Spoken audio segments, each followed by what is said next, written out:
e uma criança os guiará. Antes de continuarmos, gostaria de compartilhar uma história que ilustra o quanto estar em contato com a inteligência superior pode ser efetivo e poderoso para tornar a mudança uma parte de sua vida.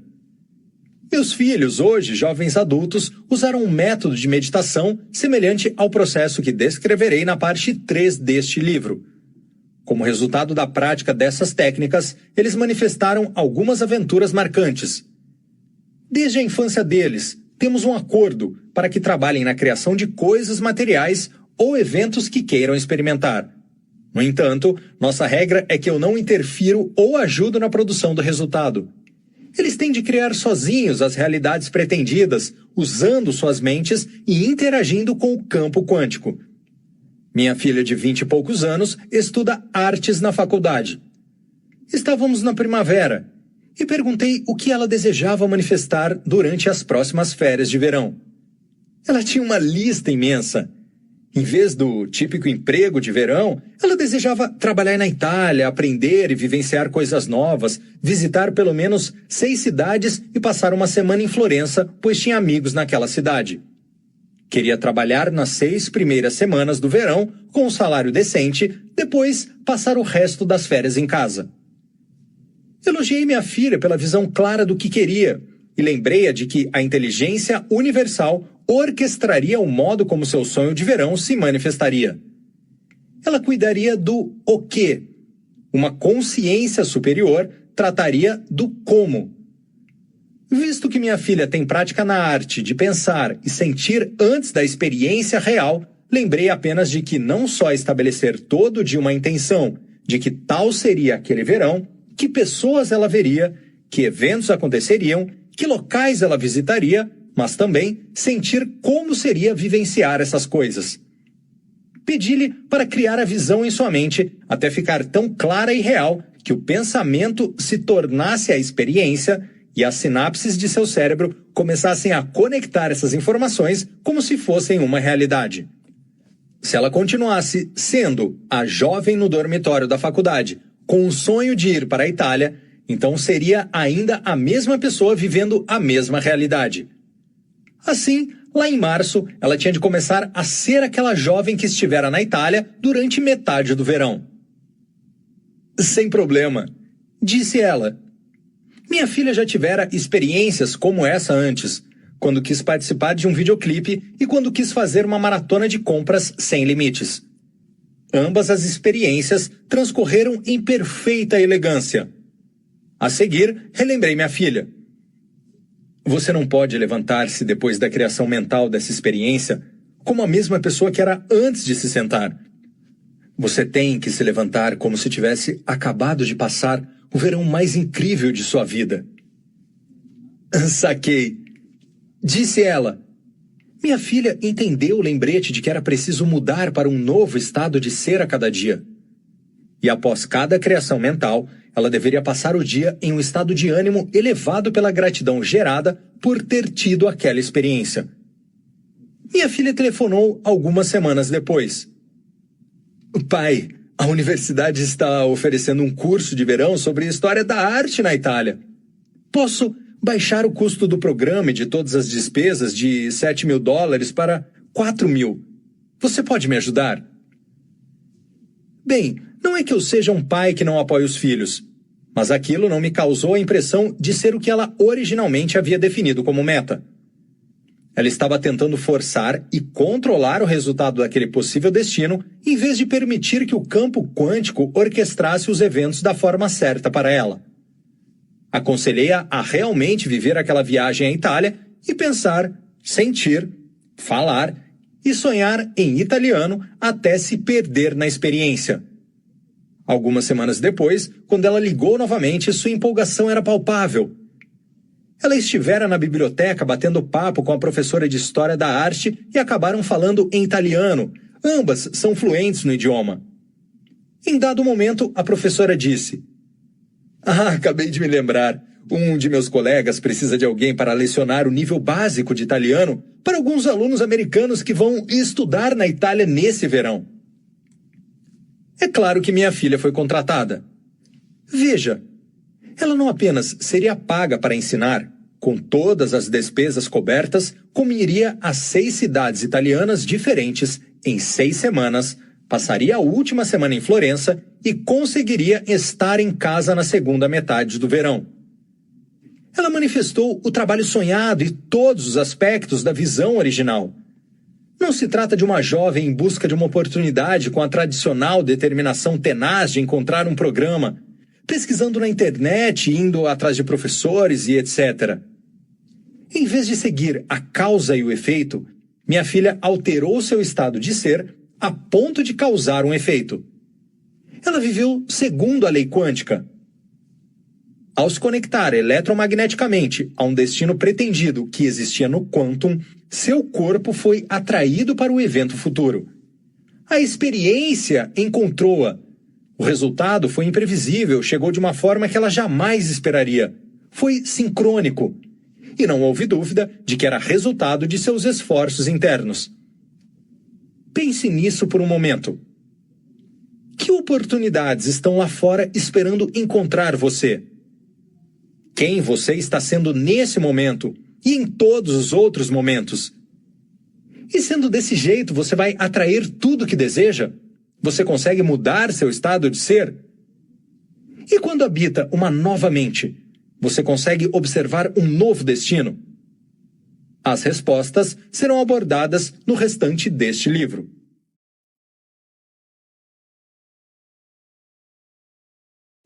Capítulo 2. Superando o seu ambiente. A essa altura, creio que você esteja começando a aceitar a ideia de que a mente subjetiva tem um efeito sobre o mundo objetivo. Pode até estar interessado em admitir que um observador pode afetar o mundo subatômico e influenciar um evento específico simplesmente colapsando um único elétron de uma onda de energia em uma partícula. Nesse ponto, você também pode acreditar nos experimentos científicos de mecânica quântica que discuti, que provam que a consciência controla diretamente o mundo diminuto dos átomos, pois esses elementos são constituídos fundamentalmente de consciência e energia. Isso é física quântica em ação, certo? Mas talvez você ainda esteja na dúvida quanto ao conceito de que sua mente tem efeitos mensuráveis e reais em sua vida. Você pode estar se perguntando: como é que minha mente pode influenciar eventos importantes de modo a mudar minha vida? Como eu posso colapsar elétrons em um evento específico chamado de uma nova experiência que desejo ter em algum tempo futuro?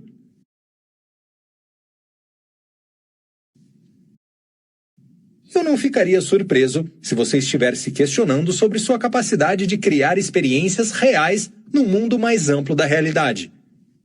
Meu objetivo é que você entenda e possa ver em ação como seria possível haver uma base científica para aceitar que seus pensamentos podem criar sua realidade. Porém, quanto ao incrédulo, gostaria que cogitasse a possibilidade de que seu modo de pensar afeta diretamente sua vida. Continue revisitando pensamentos e sentimentos familiares e continuará criando a mesma realidade. Se você consegue aceitar esse paradigma como uma possibilidade, então, por pura lógica, também teria de concordar que o seguinte é possível. Para criar algo diferente daquilo com que está acostumado em seu mundo pessoal, você tem que mudar o modo como pensa e sente a cada dia. Senão, ao pensar e sentir da mesma forma que ontem e anteontem, você continuará a criar as mesmas circunstâncias em sua vida que farão com que experimente as mesmas emoções que influenciarão você a pensar de modo equivalente a essas emoções. Assumindo uma posição de risco aqui. Permita-me comparar essa situação com o proverbial hamster na roda. Ao pensar continuamente em seus problemas, consciente ou inconscientemente, você só criará mais do mesmo tipo de dificuldade para si mesmo. E talvez você pense tanto em seus problemas porque foi seu pensamento que inicialmente os criou. Talvez seus problemas pareçam tão reais porque você revisita constantemente os sentimentos familiares que inicialmente geraram o problema. Se você insiste em pensar e sentir de modo equivalente às circunstâncias de sua vida, você reafirma essa realidade particular. Assim, nos próximos capítulos, quero focar no que você precisa entender a fim de mudar. Para mudar, seja maior que seu ambiente, que seu corpo e que o tempo. A maioria das pessoas enfoca 3 coisas na vida: seu ambiente, seu corpo e o tempo. Não apenas focam nesses 3 elementos, como pensam igual a eles. Mas para quebrar o hábito de ser você mesmo, é preciso pensar maior do que as circunstâncias de sua vida, ser maior do que os sentimentos que memorizou em seu corpo e viver em uma nova linha de tempo. Se você quer mudar, deve ter um eu idealizado em seus pensamentos. Um modelo que possa emular, que seja diferente do e melhor que o eu que existe hoje em seu ambiente, corpo e tempo particulares. Todo grande personagem da história soube como fazer isso e você pode alcançar a grandeza em sua vida uma vez que domine os conceitos e técnicas que vêm a seguir. Neste capítulo, enfocaremos como você pode superar seu ambiente e preparar o terreno para os 2 capítulos seguintes, nos quais discutiremos como superar seu corpo e o tempo. Nossas memórias compõem nosso ambiente interno.